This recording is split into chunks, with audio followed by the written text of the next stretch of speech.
Keir Starmer has risked infuriating Labour's hard left and the party's union overlords by disowning Jeremy Corbyn's 2017 Socialist Manifesto. Only 2 years ago, Starmer described it as a, quote, foundational document and praised its, quote, radicalism. But in an attempt to distance himself from the party's now banished ex-leader, he told a New Statesman magazine event that a whole new manifesto is in the works. What we've done with the last manifesto is put it to one side. We're starting from scratch. The slate is white clean. We've got a policy review going on at the moment. Annalisa Dodds is leading that for us in consultation with our members and with our trade unions. But with rebellious Labour frontbenchers escaping punishment for joining RMT picket lines and superficial Starmer too terrified to take a firm position on the strikes, it seems the party is as beholden to the far left as ever. And Widdecombe, will Labour ever successfully rid themselves of the spectre of Corbyn? Because even though Starmer wants to pretend he can have a fresh start, Corbyn acolytes, and they're everywhere in Labour. Indeed, and if you actually consider it, Corbyn is simply the latest manifestation of this. We had Michael Foot in the 80s, we then had Neil Kinnock, and it took Labour a very long time to realise that even if the country was fed up with the Tories, as it was in 1992, for example, it wanted their agenda. It didn't want the socialist agenda. Blair understood that, and he therefore adopted Tory light, basically. Said he wouldn't renationalise everything that we'd privatise. Indeed, he went on and did his own privatisations. He took our agenda forward.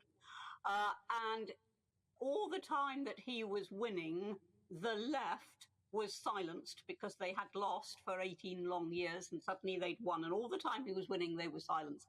And I said many times that when he started losing, that was when the left would resurface because their agenda had never gone away. It was just lying dormant while they could keep themselves in power.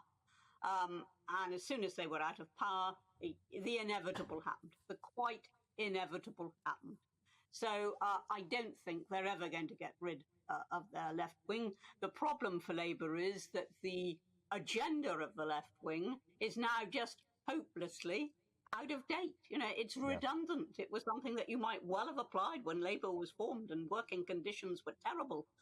But now it is all about pay and rations, regardless of the fact that they are preventing other people from earning their pay and rations.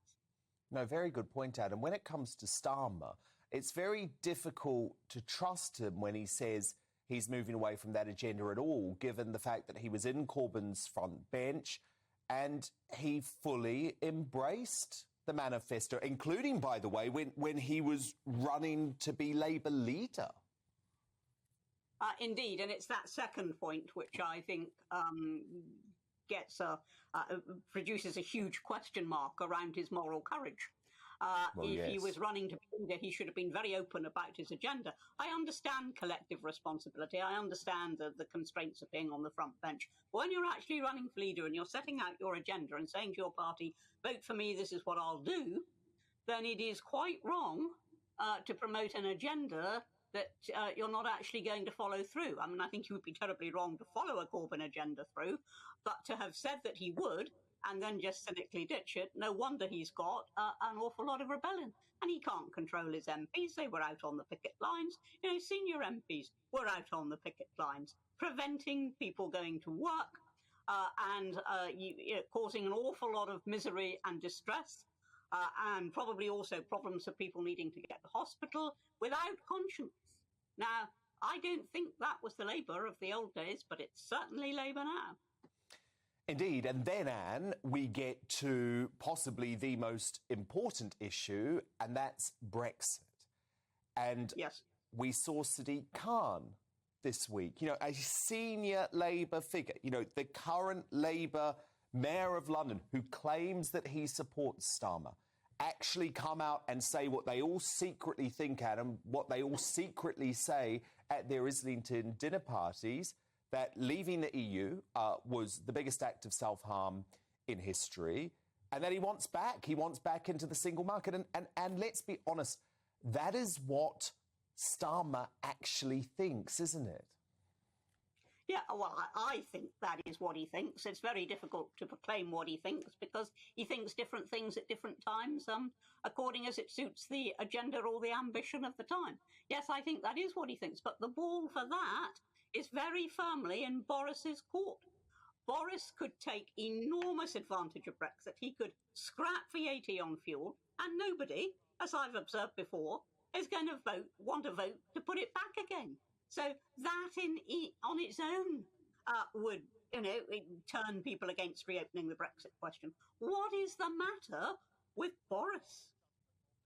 Yeah, and of course, Anne, you're someone who left the Tory party over your desire to see Brexit properly delivered. And I actually think you're right, Anne. I think, look, if the British public genuinely know that there is a risk of the biggest democratic mandate in our history being overturned at the next election, it's a good thing for the Tories. It will get their base to rally around. It will get the red wall to think twice. And when you think about Starmer being propped up by the EU-loving Lib Dems and the SNP and the Greens, I mean, I can't come to any other conclusion, Anne.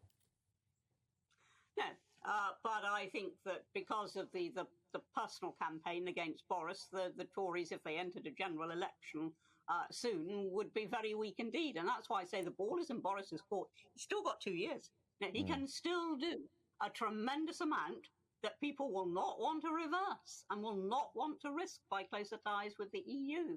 Also, I think the electorate is weary. It's weary of the Brexit argument. We've had it. It's over. It's supposedly done, though we all know it's not. It's supposedly done. And let's just get on with it. And I wish Boris would get on with it. He's not taking any advantage of Brexit. Yes, he says, there's a bonfire of regulations here. But when you actually put that against what he could be doing, big, bold measures, and he just funks it every time.